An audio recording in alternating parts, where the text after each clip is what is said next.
Irmãos, eu queria, nessa manhã, rapidamente, pensar junto com os irmãos acerca de um texto. Mas antes eu queria trazer uma breve reflexão daquilo que Deus tem falado ao meu coração no decorrer dessa semana.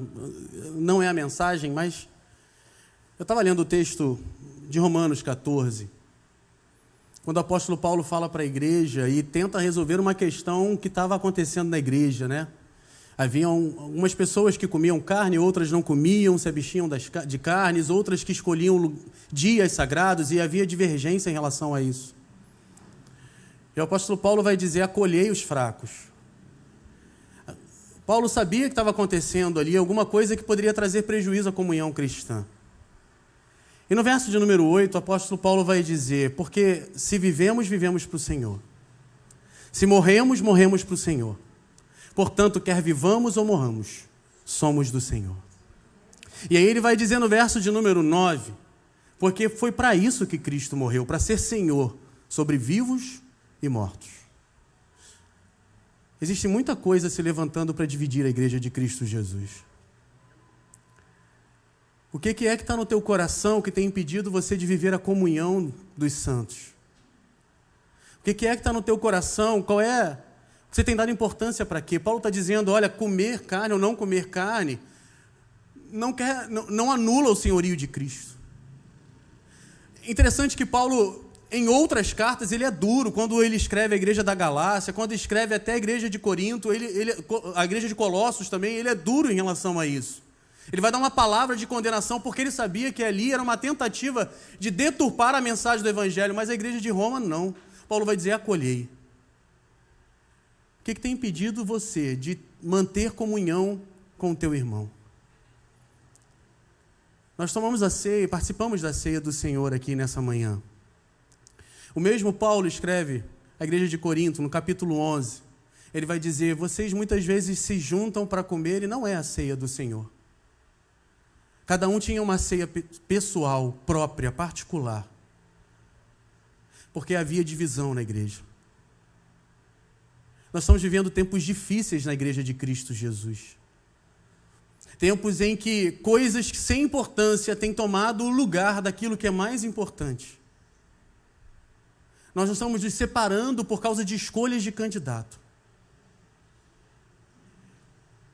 E não importa a tua opção, querido, naquilo que você vai votar, em quem você vai votar, nós somos do Senhor.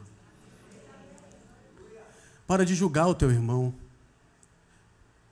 Para de achar que ele... Eu estou falando isso porque no domingo passado eu estava viajando, não estava na igreja, estava de viagem a trabalho. E chegando, era uma viagem longa e no voo sem sinal. E quando eu cheguei, um irmão que tem chegado na nossa igreja me mandou uma mensagem muito acalorada, falando que não admite algumas coisas por causa do resultado das eleições. E ele falou: nunca mais piso numa igreja evangélica. E ele começou a escrever isso e começou a falar, e eu olhei aquilo e falei: meu Deus. Presta bem atenção no que eu vou te dizer, meu irmão. Satanás é astuto. Satanás é astuto. Nós não temos um governante nosso, nós temos um Senhor sobre a nossa vida. E é isso que deve nos unir. Portanto, nós somos do Senhor. Amém, queridos? Você pode olhar para a pessoa do teu lado e falar assim: nós somos do Senhor.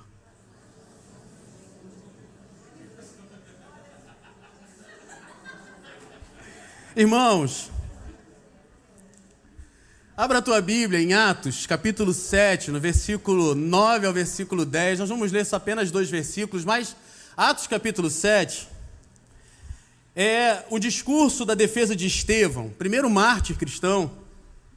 E nesse discurso, Estevão defende e explica o motivo da rejeição dos religiosos à mensagem do Evangelho. Se a gente olha o capítulo de número 6... no versículo 1 do capítulo 7, a gente vai ver que o sacerdote pergunta a Estevão: é isso mesmo que estão dizendo sobre você? Você está profanando o culto, você está falando mal de Moisés, é isso mesmo? E Estevão começa a falar começa a contar uma história.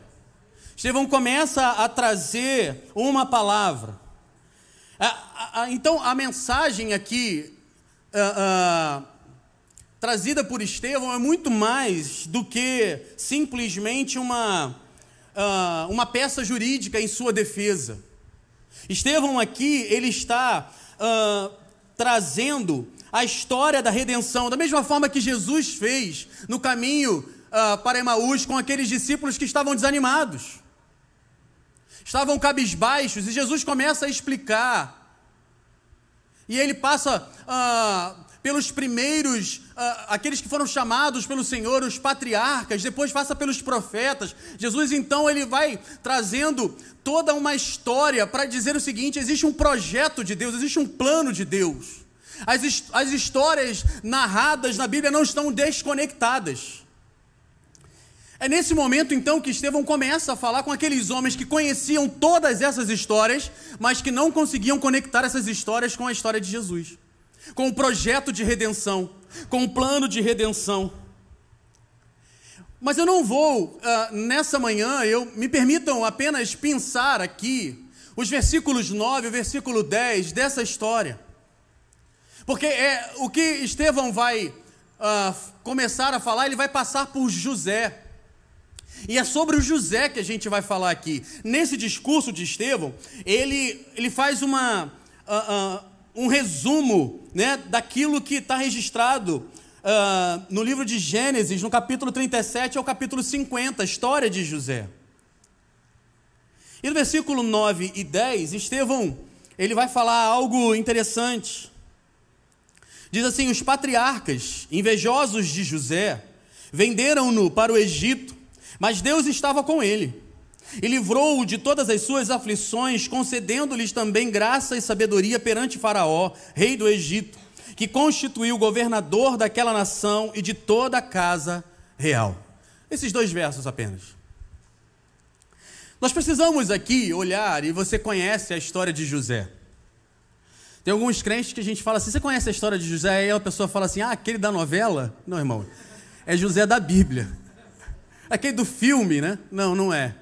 É da Bíblia. Se você não conhece a história de José, pega o livro de Gênesis, do capítulo 37 ao 50, leia essa história. É uma história linda sendo narrada ali, e é algo fantástico, porque apresenta para nós um projeto de Deus, um plano de Deus, muito maior do que uma história pessoal. E então, nesse momento aqui, Estevão vai destacar alguns pontos importantes da vida de José, que eram importantes para que aqueles seus ouvintes, ainda que com coração duro, pudessem entender quem era José e por que José foi tão rejeitado. Esse era o objetivo de Estevão ao citar José. Porque José é um tipo de Jesus. E nesse momento, aqueles homens estavam atacando Jesus, atacando a mensagem do Evangelho. A intenção de Estevão, então, a apresentar José era isso: olha, da mesma forma que fizeram com José, vocês fazem com Jesus. Mas, olhando mais detidamente sobre a vida de José, há algo que deve servir para o nosso coração, pastor Bruno, e os irmãos que aqui estão presentes. Existem momentos da nossa vida que nós precisamos observar algumas questões, momentos difíceis da nossa vida, que nós vamos precisar lembrar de alguns princípios de Deus para nós. A história de José nos aponta alguns princípios. A primeira coisa, o texto vai dizer no verso de número 9, que os invejosos lançaram José na prisão. Irmãos, o fato de servirmos ao Senhor não nos isenta, não nos deixa imunes aos momentos difíceis, às lutas, às aflições, aos problemas da vida. O fato de sermos do Senhor não nos coloca numa posição tão destacada ao ponto de não passarmos por sofrimento. Faz parte da caminhada cristã a luta, faz parte da caminhada cristã os momentos difíceis. Passamos por perdas, passamos por decepções, passamos por momentos difíceis, por crises. Todos nós passamos por isso. Nem sempre a vida cristã vai ser um tempo de águas tranquilas. Muitas vezes passaremos por vales, por desertos. Passaremos por dor, por sofrimento. Nós não podemos entrar nessa ideia de que o crente, meu irmão, que o crente nesse tempo aqui, ele vai sempre experimentar, sabe, vitórias, coisas boas. Não, haverão tempos de derrota, momentos difíceis. E José é uma história assim. José foi perseguido, José sofreu violência, José sofreu abandono, José foi acusado falsamente, José foi preso, José foi esquecido. E todos esses acontecimentos na vida de José, todos esses obstáculos, faziam parte do trajeto do caminho de Deus para a vida de José. Muitas vezes a gente fica muito revoltado com as coisas que acontecem na nossa vida. Quantos você já conheceu e você já se deparou que muito revoltado com os problemas, né? Tem uma luta, tem uma outra luta, tem uma outra luta. E a pessoa fala assim: não é possível, Deus não me ama, não é possível, tem alguma coisa errada. Temos uma jovem na nossa igreja que temos acompanhado há algum tempo. Ela chegou na nossa igreja há pelo menos 5 anos atrás. E quando ela chegou, ela estava vindo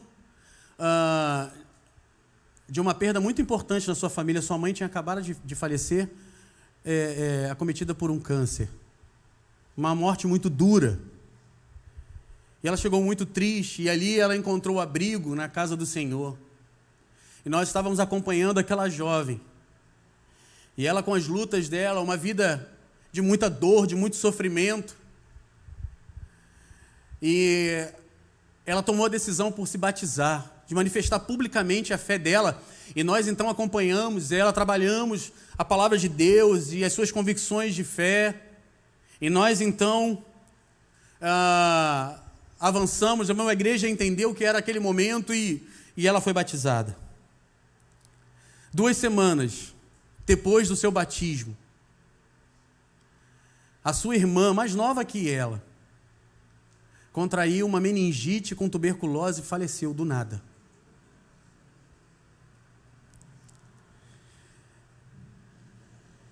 E houve uma revolta no coração daquela jovem. O que Deus está fazendo? Deus não ouviu minha oração. Quantas vezes eu orei para curar a minha irmã e Deus não ouviu a minha oração? E muitas vezes nós não tínhamos resposta para ela. A resposta que nós normalmente damos como crentes, numa posição diferente daquela que está sofrendo, é: Deus sabe de todas as coisas. Não é isso que nós falamos? Nós falamos isso: olha, Deus tem um plano, Deus sabe de todas as coisas, mas só sabe quem está vivendo aquilo. E essa jovem sumiu, não apareceu mais na igreja, 2 semanas depois do seu batismo. Há mais ou menos 2 anos ela retornou. E nós começamos de novo um trabalho de acompanhamento dela, discipulado. E aí, ela começou a se engajar na igreja, ela começou a, fazer planos, a sonhar com algumas coisas, projeto de Deus. Nós temos um projeto de células na nossa igreja, e nós nos reunimos semanalmente nas casas, um projeto com uma intencionalidade de pregação do Evangelho, de salvação dos perdidos.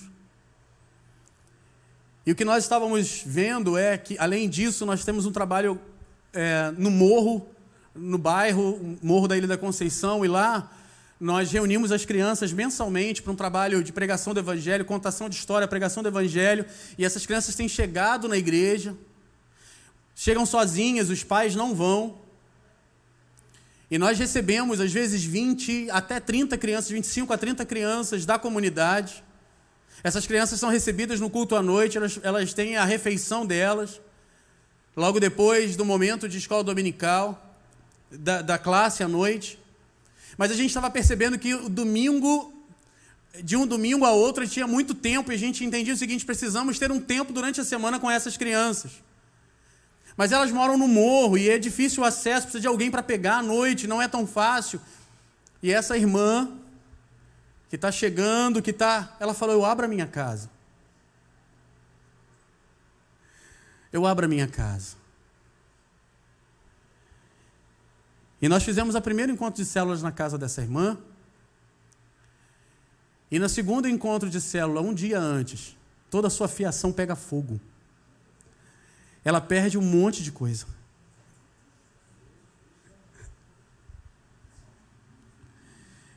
E ela falou assim: eu desisto. Eu desisto. E eu confesso, irmãos, que eu olhei para ela e falei assim: você ainda não entendeu o que está acontecendo? Irmãos, existem pessoas assim em nosso meio. Existem pessoas em nosso meio que passam por momentos difíceis e que vão passar por momentos difíceis. Momentos difíceis fazem parte da vida cristã. Pastor Bruno já passou por alguns momentos difíceis já. Todos nós passamos. Passamos por momentos difíceis na nossa casa, na nossa família, no nosso trabalho, nas nossas finanças. Isso faz parte da caminhada cristã. Mas aqui, no verso de número 9, a história não para aqui. A história diz: os invejosos, os patriarcas invejosos, venderam José para o Egito. E aqui tem um mais, mas Deus estava com ele. Meu irmão, minha irmã, essa afirmativa aparece inúmeras vezes na história de José. O Senhor era com ele. Em diversos momentos, o Senhor era com ele. O Senhor era com ele. Talvez José não soubesse disso. Ele não tivesse entendido isso ainda. Nós não estamos falando de uma visitação temporária, mas nós não estamos falando de um Deus que simplesmente aparece em alguns momentos, não, mas um Deus que se faz presente em todo o tempo na vida do seu servo, nos momentos difíceis e nos momentos bons. Deus está, Deus é, a expressão aqui, estava com ele, é de ser. Ele é na nossa vida, mesmo nos momentos difíceis. José foi vendido como escravo aos 17 anos. Com 39 anos, portanto 22 anos depois, José compreende isso com clareza. Quando ele recebe a segunda visita da sua família, ele vai falar algo interessante. Ele vai dizer: não vos entristeçais, nem vos irriteis contra vós mesmos. Não se sintam culpados. José está dizendo aos seus irmãos: não se sintam culpados pelo que vocês fizeram comigo, pela dor que vocês me causaram. Não se sintam culpados, porque para conservação da vida, Deus me enviou adiante de vós. José entende o seguinte: não foi vocês, o plano não era de vocês, o plano era de Deus. Ele estava comigo, Ele me sustentou, Ele me guardou nos momentos difíceis. Ele nos guarda, Ele está conosco quando estamos esquecidos, quando estamos abandonados, quando somos traídos. Ele está conosco. É algo fantástico saber isso. Eu sei que na dor e na aflição fica mais difícil. Talvez um dia você entenda. Como diz John Piper, por trás de uma face carrancuda, há sempre um sorriso escondido de Deus. Deus cumpre os seus propósitos. Interessante pensar sobre isso, porque logo no verso número 10, Estevão continua falando. Ele vai dizer: ele livrou de todas as suas aflições. A expressão livrar, é erguer uma pessoa para fora do perigo. E a palavra aflição é angústia, talvez na tua versão apareça angústia também. É um estado opressivo, de adversidade física, mental, social, econômica. É pressionar, é afligir. Existem situações na vida do crente que as pessoas olham e falam assim, caramba, agora não aguenta mais. Mas essa ele não vai suportar. Ele vai chutar o balde. Ele não vai aguentar. E aí você olha a vida de alguns irmãos nossos, e você vê tanta dor, tanto sofrimento, tanta... Irmão está lá servindo ao Senhor. Irmão está lá trabalhando na obra. Eu participei de um encontro, encontro de corais. Irmãos, a minha filha falou, pai, eu quero ir no encontro de coral. Eu falei, vamos lá. Era uma orquestra e um coral. E tinha um coral. Esse coral tinha 104 anos. Logicamente que não tinha nenhum fundador ali. Não estavam. Mas tinha um maestro. O maestro tinha 96 anos. Há 50 anos ele era regente do coral. Enquanto aquele coral cantava, eu fiquei pensando, olhando para aquele maestro, fiquei pensando assim, o que esse homem já passou?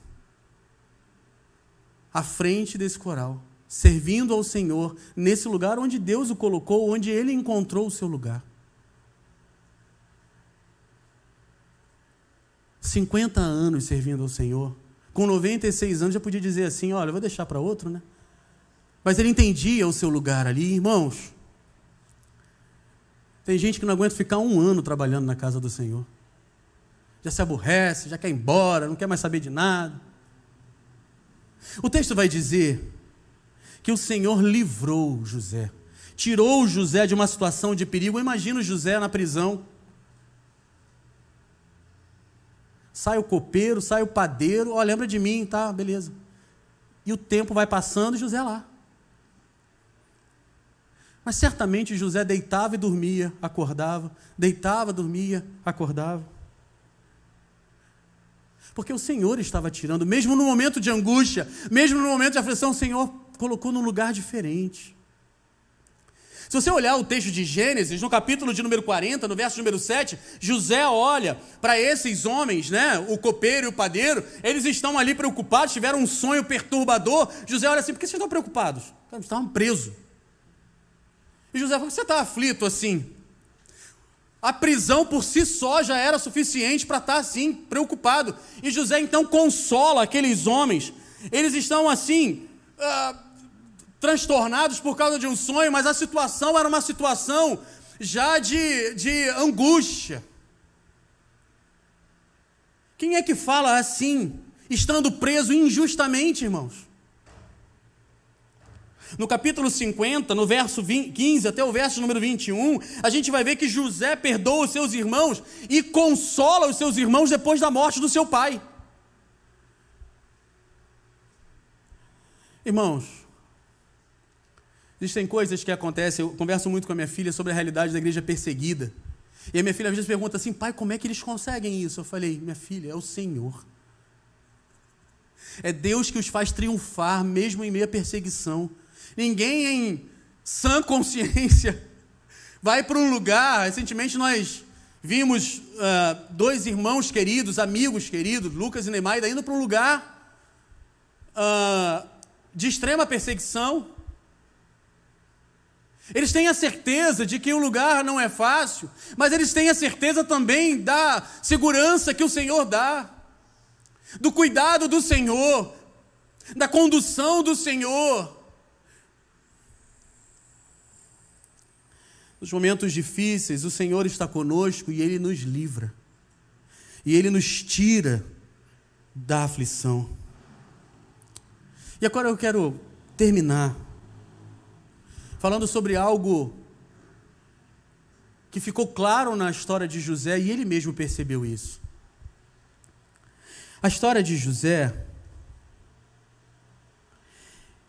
é a manifestação clara de que nós não somos de nós mesmos.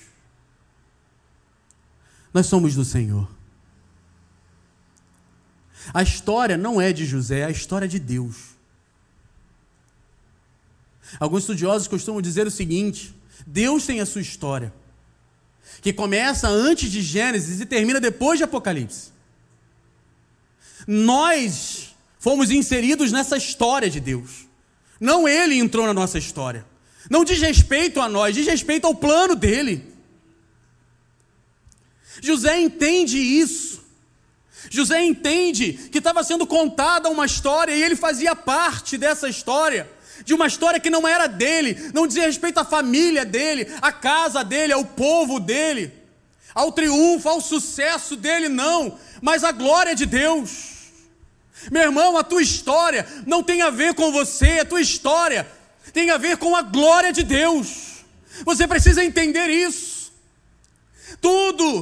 Todas as coisas, o apóstolo Paulo vai dizer isso, todas as coisas cooperam para o bem daqueles que amam a Deus e aqueles que foram chamados segundo o seu propósito. Existe um propósito, existe um projeto, e nós muitas vezes resistimos em entender isso. Nós muitas vezes nos colocamos donos da nossa história, mas há uma história sendo contada, é a história da redenção. O homem estava perdido, ele foi achado, o Senhor pagou um preço na cruz do Calvário. Essa história, querido, nós fomos inseridos nela, Ele nos achou.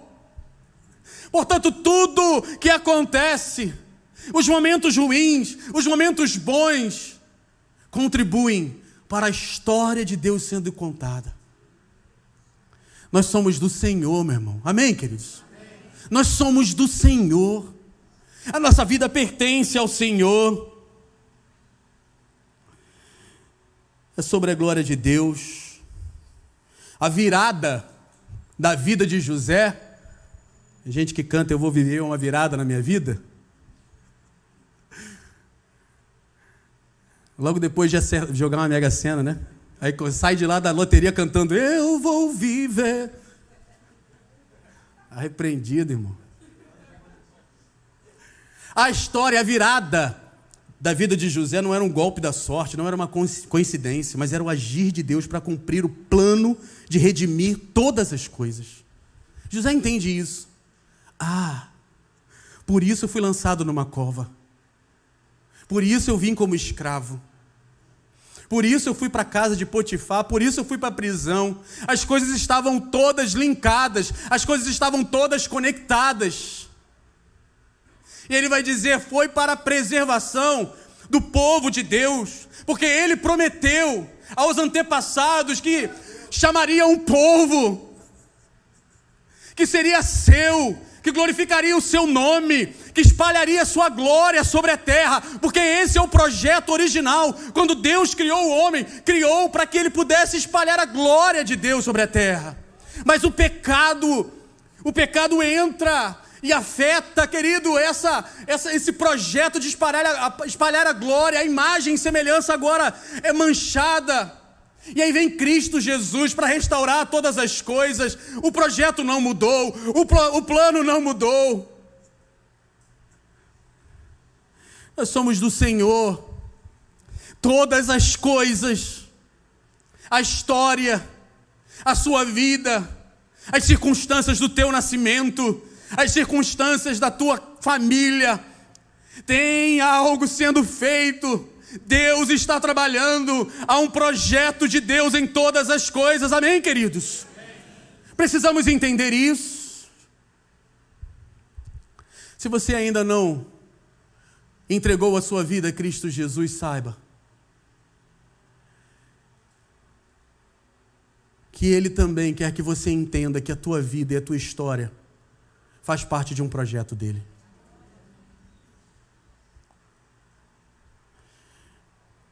Nós estamos estudando na igreja doutrina da mordomia. E nós começamos falando sobre quem nós somos e de quem nós somos. Nós somos do Senhor porque Ele nos criou. Amém, queridos? Ele nos criou. Criou, pois, Deus o homem, a sua imagem e semelhança. Nós somos do Senhor porque Ele nos preserva. O apóstolo Paulo vai dizer isso. Porque dele nos movemos, nele andamos, é Ele que nos sustenta. Então Deus é o nosso dono por direito de criação e por direito de preservação. Mas o pecado, ele nos afastou de Deus. E normalmente quando nós falamos sobre isso, nós contamos uma história de um menino que junto com seu pai construiu um barquinho. E fez um barquinho com muito carinho, com muito cuidado, levou esse barquinho para o rio. E brincando com esse barquinho no rio, a correnteza leva esse barquinho para longe. E aquele menino vai para casa. E no trajeto da sua casa, ele passa em frente a uma loja e ele vê o barquinho lá, na vitrine. E ele entra e fala com o dono assim: olha, esse barquinho é meu, foi eu que fiz. E o dono da loja fala: não. Ele veio até mim. Não, mas foi eu que fiz, foi eu que construí. Ele falou: não. E ele então vai para casa e fala com o pai dele: pai, eu achei o barquinho. Ele está lá na loja, mas o moço não quis dar. E aí o pai dá dinheiro a ele e fala assim: então vai lá e compra. E aí ele vai lá e compra. E na volta para casa ele pega aquele barquinho na mão e fala assim: agora você é meu 2 vezes, porque eu te criei, porque eu te comprei. Aqueles que foram achados pelo Senhor, entregaram a sua vida a Cristo Jesus, são do Senhor 2 vezes, porque Ele criou e porque Ele comprou. Mas se você não entregou a sua vida a Cristo Jesus ainda, saiba que um preço alto foi pago pela tua vida. A tua história de vida, e não importa quantos anos você tem. Pastor, você não sabe o que eu passei. Não sei mesmo. Mas há uma coisa eu sei. Deus está escrevendo a história dele através de todas as circunstâncias da tua vida. Em todas as coisas, meu irmão, o Senhor está estabelecendo os seus propósitos, os seus projetos. Em todas as coisas. É sobre a glória de Deus. É sobre o projeto de Deus. A história de José nos conta isso. A história de outros homens na Bíblia nos contam isso. Muitos conseguiram perceber, e a narrativa bíblica fala sobre isso. Todas as histórias estão conectadas numa só história, da redenção do homem. Que Deus abençoe a tua vida. Que você entenda que você que é servo do Senhor, que agora a tua vida não diz respeito ao teu projeto pessoal, mas ao projeto de Deus. E se você ainda não entregou a sua vida a Cristo Jesus, saiba que há um projeto de Deus para a tua vida e você precisa compreender que vai muito além dos porquês que existem na sua mente. Deus está escrevendo a sua história. Feche os teus olhos. Vamos orar.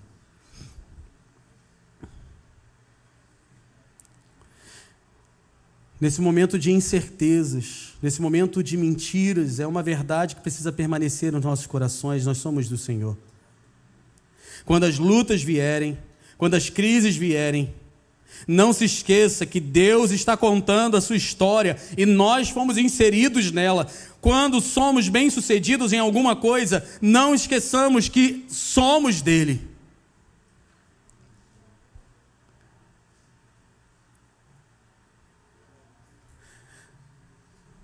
Se você nessa manhã chegou aqui achando que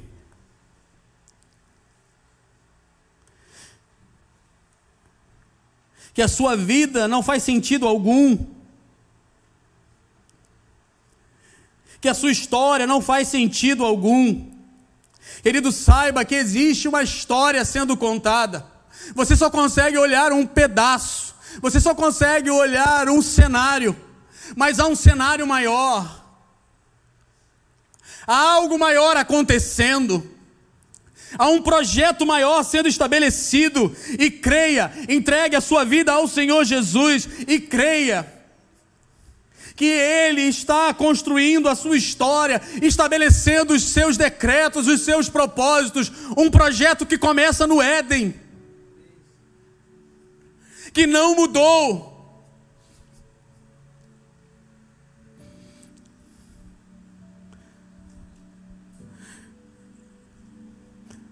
Coloca a tua vida diante do altar do Senhor, querido. Começa a pensar na tua vida. Quais são as marcas que você tem no teu coração? Quais são as mágoas que você tem no teu coração? Tem gente que até fica um pouco chateado com Deus pelas circunstâncias da vida.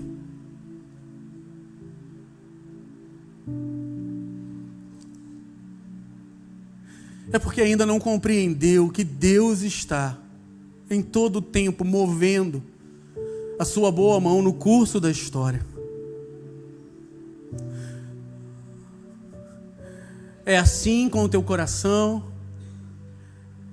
é assim com a tua família,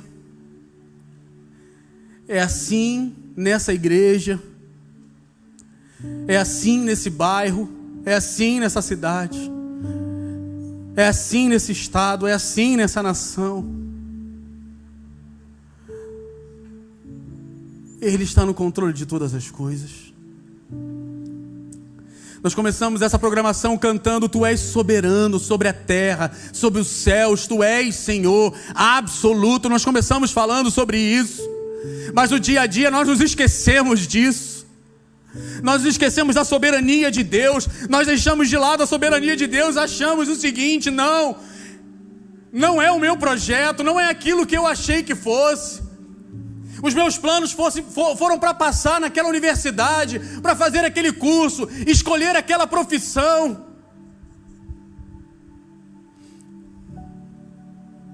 Mas Deus te colocou onde você está, querido. Se é abaixo da linha sucessória, se é na linha sucessória abaixo de Faraó, ou se é na prisão esquecido, Deus te colocou ali. Porque Ele tem uma história para ser contada, que ainda não terminou, que Ele vai terminar na volta de Cristo Jesus. Para de limitar o agir de Deus, para de limitar, querido, a ação de Deus na tua vida. Para de achar que tudo já está resolvido. Para de achar que não tem mais saída, que não tem mais projeto. Para de achar que não existe mais nada a ser feito. Há um Deus que continua se movendo. Há um Deus que continua fazendo. Há um Deus que continua estabelecendo os seus propósitos. Eu já estou cansado. Eu já não aguento mais. É muita dor, é muito sofrimento. Espera. Há um Deus que está escrevendo uma história.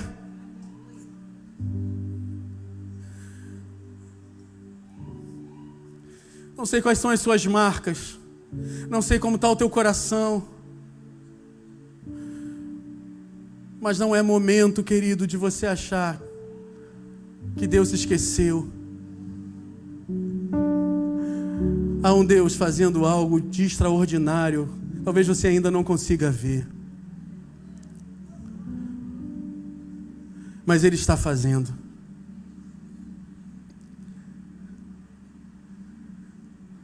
Se você chegou aqui e ainda não é do Senhor Jesus, a igreja está de olhos fechados, eu quero te convidar. Se você quer entregar a tua vida a Cristo Jesus nessa manhã, quero te convidar a ficar de pé e dizer: agora eu estou entendendo que Deus está contando uma história. Se você nessa manhã quer dizer: eu quero me render ao dono dessa história, eu quero entregar a minha vida a Cristo Jesus. Se você quiser fazer isso, coloque-se de pé, eu quero orar por você.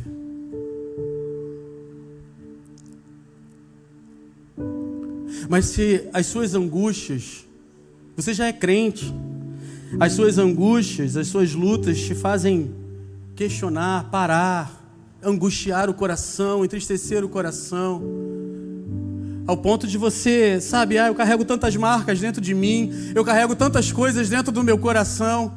Se você nessa noite quer se render também ao dono dessa história, ao Senhor da história, dizer: eu sou de Jesus, eu sou do Senhor, mas tem algo no meu coração que eu preciso resolver.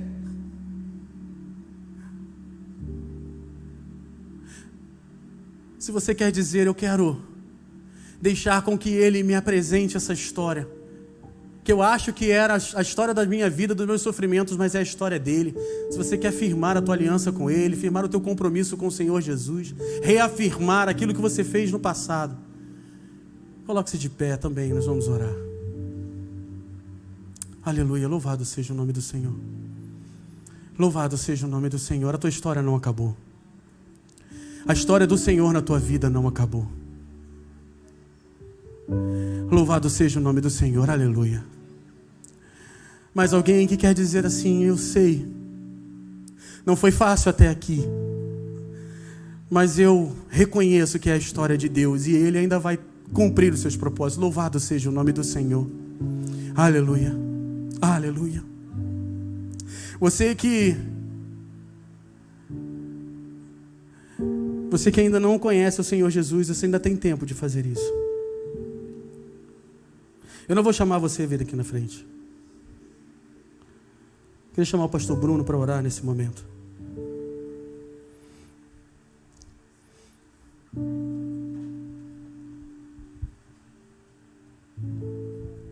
Vamos orar, amados. Senhor, muito obrigado pela Tua presença neste lugar, pela Tua palavra, Senhor, pela Tua história, história da redenção. A glória é Tua, Senhor, o louvor é Teu, e essas vidas se colocam de pé porque ouviram a Tua voz, ouviram a Tua palavra. Algo novo o Senhor está fazendo no coração, na mente deles, ó Pai. Que, ó Pai, o Senhor continue trabalhando. A promessa é que aquele que começou a boa obra há de completá-la. Nós entregamos essas vidas nas Tuas mãos, que elas sejam guiadas, dirigidas pelo Senhor. A palavra diz que o coração do homem traça o plano, mas a resposta certa vem do Senhor. É o Senhor quem dirige os passos. Que o Senhor venha dirigir os passos dessas vidas, ó Pai, que se colocam na Tua presença nesta hora, para o louvor da Tua glória. Nós os abençoamos em nome de Jesus. Amém. Amém.